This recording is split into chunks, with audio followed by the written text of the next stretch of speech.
I've been trying to make a video on AutoGuard basically since the beginning, but there's a lot of concepts tied very closely with it that I should also explain. First, true block strings. If you put someone in hit stun and then hit them again before they recover, you get a combo. That is to say, if they fail to block the first hit, they cannot block the second. However, if you put someone in block stun and then hit them before they recover, you get a true block string. What that means is, if you block the first hit, you're forced to block the next ones. This is known as AutoGuard. Most cancels into even moderately fast special moves are true block strings.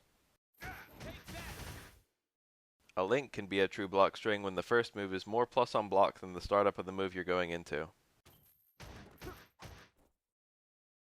You can test if a string is a true block string by recording it and then releasing block after the first hit. If it hits, it's not a true block string. And thus, you can potentially interrupt it.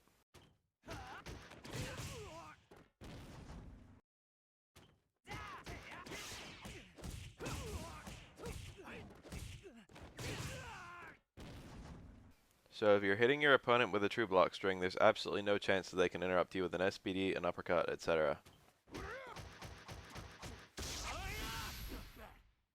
This is very important for securing guaranteed chip kills. A true block string that does a lot of chip can be deadly at endgame.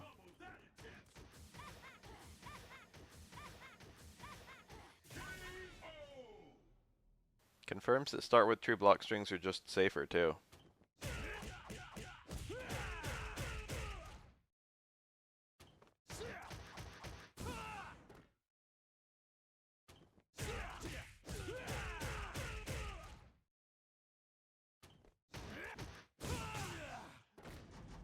Now, onto AutoGuard.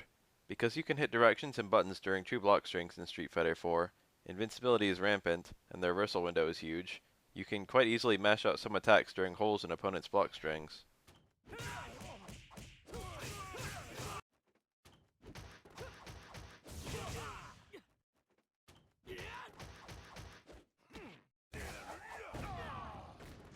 If it's a true block string, you risk very little.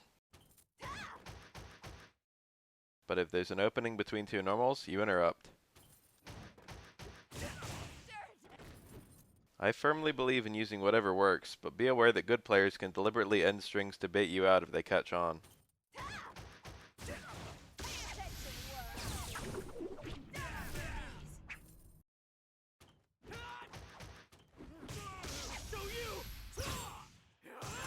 If you do this, make sure only to do it when close enough for your moves to actually connect.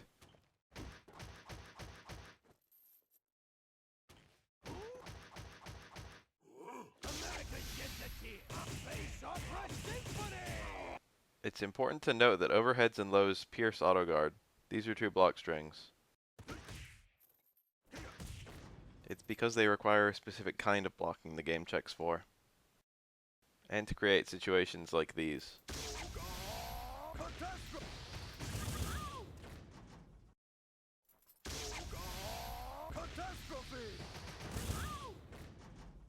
This is why confirms with low chains are strong. They catch people stand teching or mashing reversals and cannot be interrupted.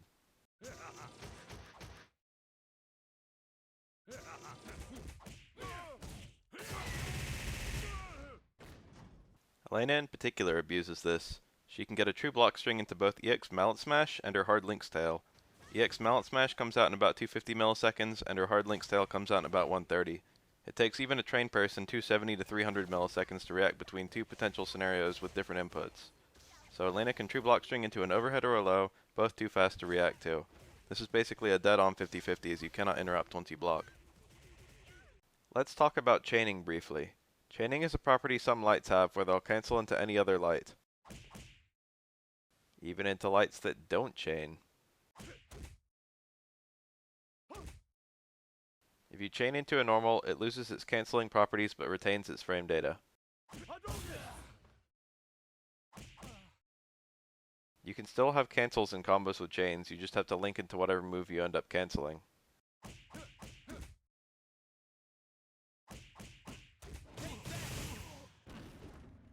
Three moves I'm aware of cancel even when chained.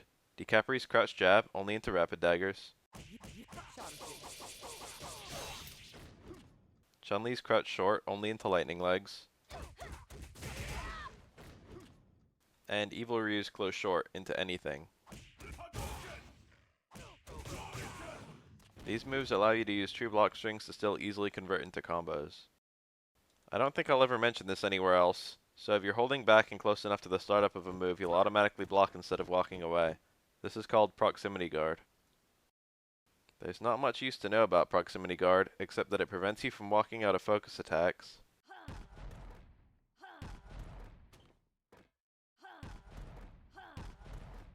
And if you're a grappler, you can sometimes whiff certain buttons to prevent someone from walking out of throw range.